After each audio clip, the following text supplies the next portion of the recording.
Bienvenue, mesdames et messieurs, dans Politicia, votre rendez-vous politique. C'est l'aboutissement d'une longue attente. Ce 4 février 2018 se sont déroulées en Guinée les premières élections municipales depuis 18 ans. Les dernières municipales remontent en effet à 2005 sous le président Lansana Conté. C'est dire donc l'importance de ces élections. Mais quels sont donc les enjeux véritables de ces élections municipales qui déjà sont malheureusement endeuillées par la mort de 5 Guinéens? J'ai avec moi pour en parler 3 Guinéens. Lansana Conté, je ne vous présente plus. Kouyaté, pardon, je ne vous présente plus. Vous êtes un grand routier de la politique guinéenne, ancien Premier ministre. Mais avant, vous aviez eu une carrière diplomatique de haute volée, représentant spécial de Boutros Ghali et Abdou Diouf dans différents pays et dans différentes crises. Vous êtes le président du Parti de l'Espoir pour le développement national, le PEDN. Vous avez dénoncé à travers un communiqué des irrégularités donc au cours de ces élections municipales et vous dites vous battre pour la justice. Vous nous direz donc de quelle irrégularité il s'agit et pourquoi vous parlez de justice. Merci, Monsieur le Premier ministre, d'avoir accepté notre invitation. Merci. Diallo Saliou Taran, vous êtes vous membre de l'UFDG, l'Union des forces démocratiques de Guinée, le principal parti d'opposition en Guinée. C'est le parti du président, ou du moins de M. Cellou Dalein Diallo, le chef de file de l'opposition guinéenne. Vous êtes avocat au barreau de Paris. Merci à vous également d'avoir accepté notre invitation. Je vous remercie. Lanciné Camara, vous êtes vous le président de l'Union internationale des journalistes africains. Vous êtes un fin connaisseur du jeu politique, de la vie politique guinéenne, un grand observateur de la politique guinéenne. Merci d'avoir accepté notre invitation. Beaucoup. Le président Alpha Condé les avait promises pour le 4 février 2018, promesse tenue. Ils étaient donc 6 millions d'électeurs à avoir été appelés aux urnes ce dimanche 4 février pour élire leurs représentants municipaux. Des élections municipales dont les enjeux dépassent le seul cadre légal ou du moins local, comme le montre ce reportage signé Emmanuel Milimono, notre correspondant en Guinée. Elles étaient attendues, elles s'y sont enfin déroulées. Initialement prévues en 2010, c'est en 2018 que les Guinéens sont appelés à renouveler leurs conseillers communaux. Les enjeux sont grands, les chantiers aussi. Pourtant, l'engouement n'est pas au rendez-vous et le taux de participation reste pour le moment la grande inconnue. Les gens viennent à compte-gouttes. Donc la participation pour le moment, l'affluence n'est pas comme ça, c'est faible. Si tu as un candidat que tu veux voter, il ne faut pas rester à la maison, il faut venir voter au moins. Ça, c'est un devoir du citoyen. Au-delà du caractère local que revêtent ces élections, elles sont surtout teintées d'une forte dose politique.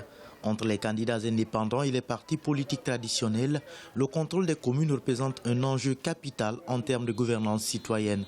Le score des différentes formations déterminera en effet le nombre de chefs de quartier et de districts que chacune pourrait désigner. Nous organisons des élections dans les communes.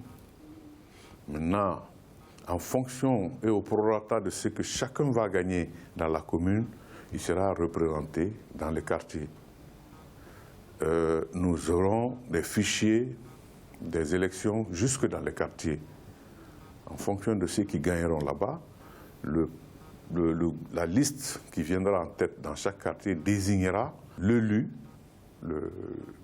à la tête de ce conseil de quartier. La constitution et le code électoral élaboré par l'OCNT, c'était très clair. C'était des élections citoyennes où aucun candidat ne doit s'identifier à une formation politique ou à une ONG ou à une administration. Ceci pour permettre d'avoir des élus responsables et redevables. Mais cette situation a été rapidement comprise par les députés qui ont changé le code électoral. Les électeurs choisissent entre 11 et 45 conseillers communaux selon la densité des différentes circonscriptions. Ces derniers seront investis de 14 domaines de compétences, parmi lesquels la gestion financière, administrative et comptable des collectivités locales, l'éducation civique, la santé, les infrastructures sociales de base et l'environnement. Les attentes des électeurs sont quant à elles énormes. Aujourd'hui, nous avons un taux de chômage au niveau des jeunes qui est très élevé. Rien qu'avec l'assainissement, la commune peut créer des centaines, voire même des milliers d'emplois. Les élus locaux, les maires que nous avons choisis doivent être ici très représentatifs et capables d'apporter des innovations au niveau de la communauté surtout. Quand je parle de l'innovation, quand je parle de la créativité, c'est beaucoup plus dans des domaines comme la salubrité, dans les domaines comme le développement communal, comme l'instauration des systèmes de jeu, des aires de jeu pour les jeunes, le développement de la culture, du sport et de l'art au niveau des communes. La compétition oppose 1300 listes de partis politiques, de coalitions ou des candidats indépendants. Cette élection locale est comme un rendez-vous de longue date pour tous les acteurs politiques et de la société civile. Seulement, les résultats sont déjà contestés bien avant d'être proclamés. L'opposition dénonce en effet des fraudes massives. Dans plusieurs circonscriptions, le CACV procède à l'annulation, à la substitution des PV dans les bureaux de vote favorables à l'opposition. 342 circonscriptions sont à pourvoir, dont 38 communes urbaines et 304 communes rurales. Dimanche 4 février 2018, les Guinéens ont écrit une nouvelle page de l'histoire politique de cette dernière décennie. Après 13 années d'attente, des nouveaux conseillers communaux doivent être mis en place. En attendant les résultats définitifs, les candidats s'y livrent à une guerre des chiffres par médias interposés et les calculs politiques pour l'élection des futurs maires sont déjà en cours. À ce jour, au moins 5 morts sont déplorés dans des contestations violentes qui ont éclaté dans plusieurs endroits du pays. Alors, messieurs, je tiens à préciser que nous avons invité les membres du RPG, le parti présidentiel, à participer à cette émission. Malheureusement, ils n'ont pas daigné répondre positivement à notre invitation. C'est une absence que nous déplorons. Quand il s'agit de parler d'un pays, toutes les sensibilités sont toujours invitées. C'est un principe auquel Africa 24 reste attaché. Je tenais absolument à le préciser. Monsieur le Premier ministre, comment commencer cette émission sans avoir une pensée pour vos 5 compatriotes qui ont perdu la vie à Kalinko, à Kindia et même à Conakry? On nous apprend la mort d'un étudiant de 23 ans. Pourquoi des élections municipales et même des élections tout court doivent déboucher sur des morts, sur des affrontements inutiles qui fassent des morts? Je voudrais tout d'abord présenter mes condoléances les plus attristées à leurs familles et à l'ensemble du peuple de Guinée. Une échéance électorale ne doit pas être une échéance pour rencontrer la mort. Et c'est ce qui s'est passé. C'est ce qui s'est passé parce que la pédagogie qui doit convenir à une élection n'est jamais respectée. Parce que le sentiment qu'on a, et vous l'avez dit tout de suite en introduction, qu'à peine les élections terminées, les résultats ne sont même pas proclamés encore et il y a eu ces 5 morts. C'est vraiment regrettable et je dis que je condamne, comme j'ai condamné par le passé, tout ce qui a abouti à la mort des hommes et des femmes qui sont des Guinéens. Je crois que jusqu'à présent, ça prouve que nous avons du chemin à faire parce que, comme je le dis toujours, ce n'est pas Gourdin contre Gourdin. C'est ça. C'est idée contre idée. Il s'agit, n'est-ce pas, de se battre pour asseoir, enraciner la justice dans notre pays. Vous avez parlé de pédagogie, mais expliquez-nous, monsieur le Premier ministre, comment en arrive-t-on là? Est-ce que ces manifestants qui s'entretuent sont instrumentalisés par des acteurs politiques? Comment expliquer qu'à la suite des municipales, des jeunes s'affrontent, des bandes s'affrontent entre elles, causant la mort, y compris la mort de 3 enfants, puisqu'on déplore, hélas, la mort de 3 enfants dans des incendies? La première explication, c'est parce que d'abord, un État est fait pour sécuriser. Un État est fait pour donner la sécurité aux citoyens, en tout temps et en tout lieu.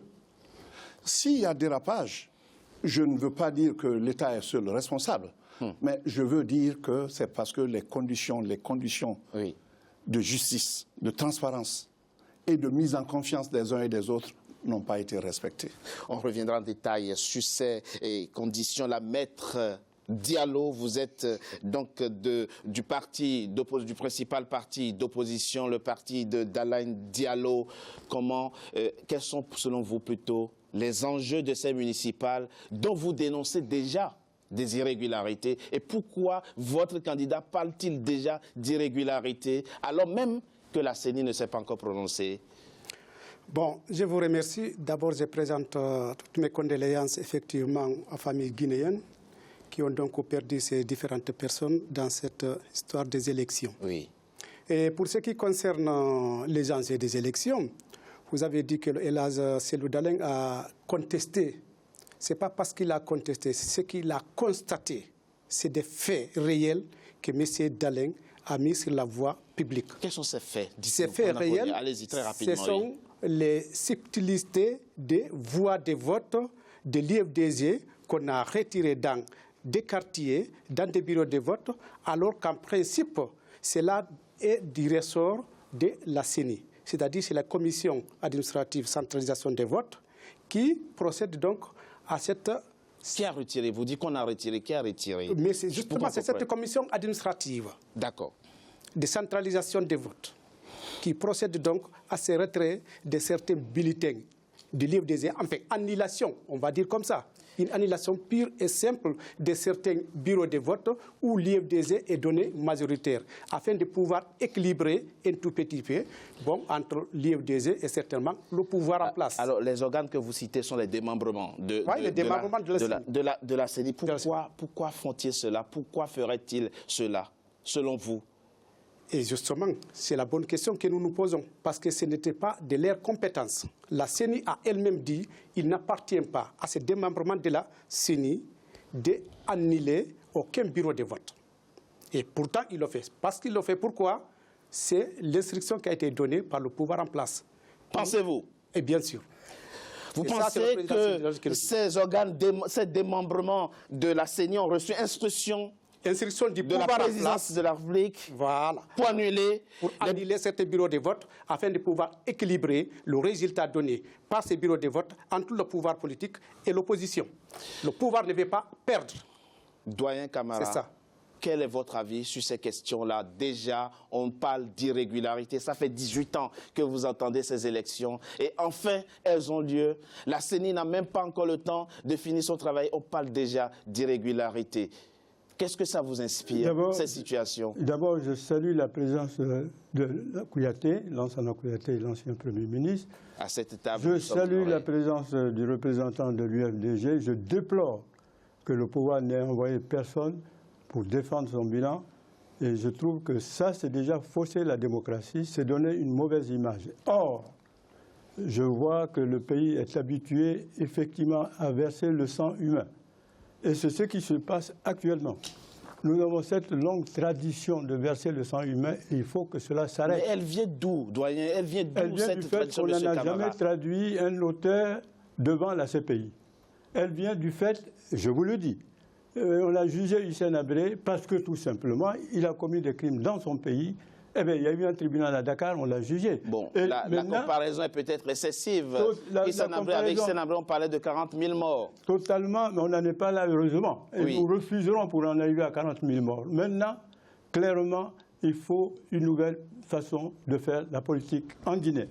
Il faut que des élections, comme ça vient de se passer, soient dans la transparence et dans le respect des uns et des autres. C'est ça ou rien du tout. Et pour qu'on en arrive là, nous avons heureusement jusqu'ici la possibilité enfin d'élever le niveau du débat, de faire des propositions concrètes et de taper sur la table contre les fauteurs de troubles. Monsieur le Premier ministre, a-t-on des raisons de douter de l'impartialité de la CENI de votre pays, la Guinée? Non, pas du tout. On ne peut pas ne pas douter de la partialité ou de l'impartialité, comme vous voulez, de la CENI.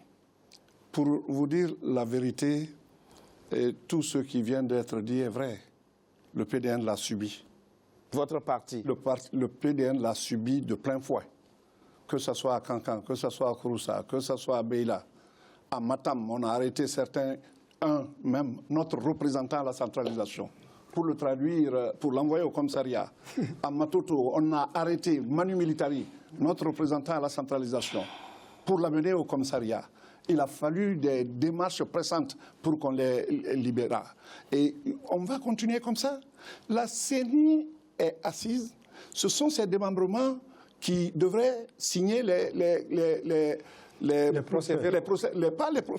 d'abord les procès-verbaux, mais les procurations. Oui. Ces procurations étaient distribuées par les chefs de quartier.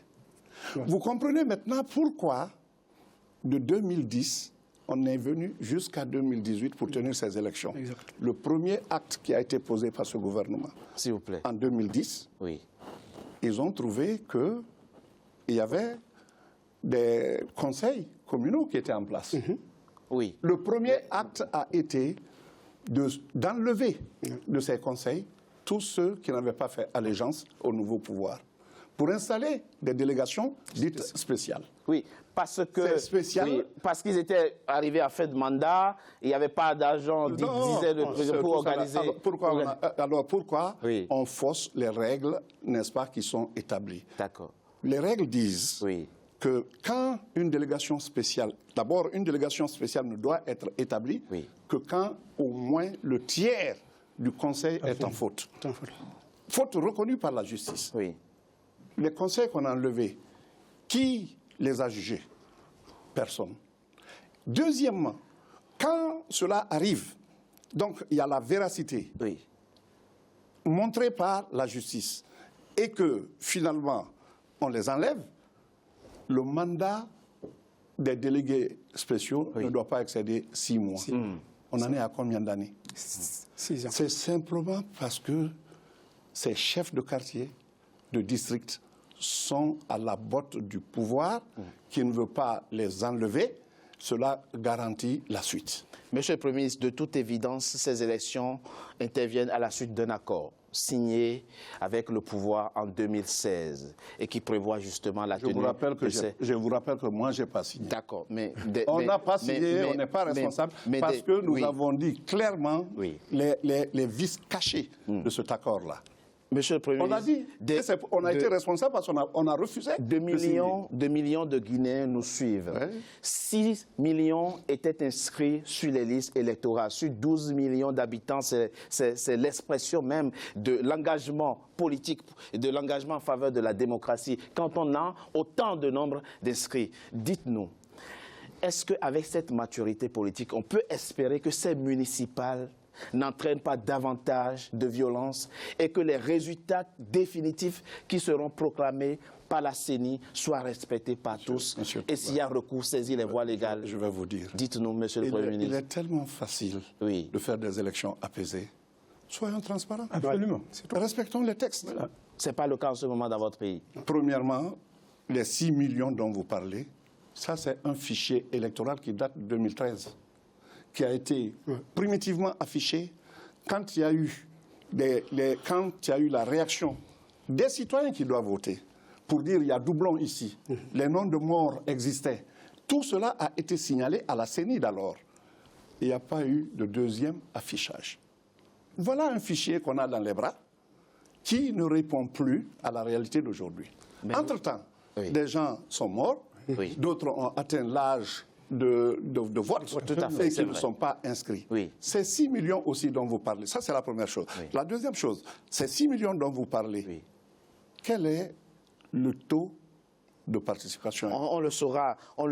Alors, tout reste à croire. Maître Salif Kébé, Maître Amadou Salif Kébé nous le dira dans les jours qui viennent. Maître Diallo, votre parti, l'UFDG, et votre candidat, le président de votre parti, Cellou Dalein Diallo, acceptera-t-il les résultats définitifs qui seront proclamés par la CENI de votre pays? C'est une bonne question que vous avez posée. C'est toute la problématique actuellement des élections. Je ne peux pas vous répondre exactement ici s'il acceptera ou non. Si toutefois, laissez-moi terminer. S'il vous plaît. Voilà. Si le pouvoir en place respecte effectivement les résultats centralisés au niveau de l'IFDG, que nous avons des PV qui correspondent effectivement à ce qui s'est passé dans les bureaux de vote, le problème ne se pose pas. Mais si toutefois comme ils ont commencé, et ils sont en train de le faire, de réduire un tout petit peu le résultat que le l'IFDZ a eu afin de pouvoir équilibrer ça avec le pouvoir en place, je ne pense pas que que l'IFDZ pourra accepter cette Mais vous accepterez les voies légales de recours. Voilà. Les voies légales de recours, oui, la question, bon, c'est ça, la voie légale de recours, oui, on va l'accepter. Le Dadeng a toujours montré qu'il est légaliste. Depuis le début, en 2010, que ce soit en 2013 ou en 2015, à chaque fois, LACLU a essayé de saisir la justice pour avoir solution par rapport aux problèmes posés. Mais il n'a jamais obtenu gain de cause. Et là, aujourd'hui encore, évidemment, il n'a jamais obtenu gain de cause. Il a été volé les élections présidentielles de 2010. Tout le monde est d'accord. Et LACLU a accepté de dire oui, que j'ai perdu les élections, tout en sachant qu'il n'a pas perdu au nom de la paix. En 2013, c'est pareil, les élections législatives. En 2015, effectivement, encore pareil. Et là, c'est lui qui avait remporté les élections. Tout ça là, il a accepté ça au nom de la paix. Et arrivé maintenant, aujourd'hui, ça c'est la 4e fois depuis que le procès Alpha Condé est arrivé. Donc là aussi, on voit, ils ont commencé encore à détourner les bulletins de vote des membres de l'IFDZ. Le problème, c'est que c'est où se trouve le problème. Je vais vous expliquer. Allez-y très rapidement. Très rapidement. C'est-à-dire c'est par rapport à l'enjeu que vous voyez là. Moi, je retiens de votre réponse que oui, vous saisirez les voies légales de recours. C'est ce que je retiens de votre réponse. Sans que le candidat, le président de votre parti, n'appelle les jeunes à manifester. Voilà. Appeler les gens à manifester, non, on est d'accord sur le principe. C'est la Constitution qui le demande. Que si toutefois vous êtes... Oui, c'est la Constitution qui le demande. Ce n'est pas LACLU qui l'a dit. Lui, il ne fait qu'appliquer ce que dit le texte. D'accord. Lorsqu'on n'arrive pas à obtenir ce que l'on veut par la voie légale, donc la loi vous autorise effectivement à sortir, à manifester. D'accord. Mais on essaie d'abord la voie légale. Oui. Très rapidement, M. Camara, la question aujourd'hui, la principale question, et vous l'avez dit dans vos premiers propos, c'est comment faire pour que le contentieux électoral ne se règle pas dans la rue, qu'il n'y ait pas de cadavres après des élections. C'est ça la question. Alors, s'il y a fraude, ils saisissent les voies légales. Il faut que ces voies légales soient des voies justes. À partir de là, nous appelons aux uns et aux autres d'accepter justement les réponses définitives à l'élection en question. Il faut que les juridictions en charge du contentieux électoral soient absolument qu'elles soient justes. Ça veut dire quoi, ça veut dire que nous voulons aujourd'hui gouverner uniquement par la vérité, par la justice, par le sérieux. Par le sérieux. Aucun problème là-dessus. Nous voulons une nouvelle façon de gouverner ce pays et nous nous battrons pour ça. Vous parlez nous ne prenons pas d'armes, nous avons des idées. Le professeur Alpha Condé a fait l'Europe. Il a vu qu'ici on débat, que la gauche, la droite, ça débat, idée contre idée. Mais pourquoi ne pas enraciner ça dans notre pays? Donc, à partir de là, à partir de maintenant, nous allons nous faire entendre. Les journalistes doivent se faire entendre, la société civile doit se faire entendre, les cadres et les intellectuels doivent se faire entendre. Nous allons imposer que ce soit désormais ce que j'appelle une justice électorale qui triomphe partout, pour apaiser. Vous avez parlé de gouvernance, je propose qu'on parle justement de la gouvernance dans votre pays après une coup de pause. À tout de suite.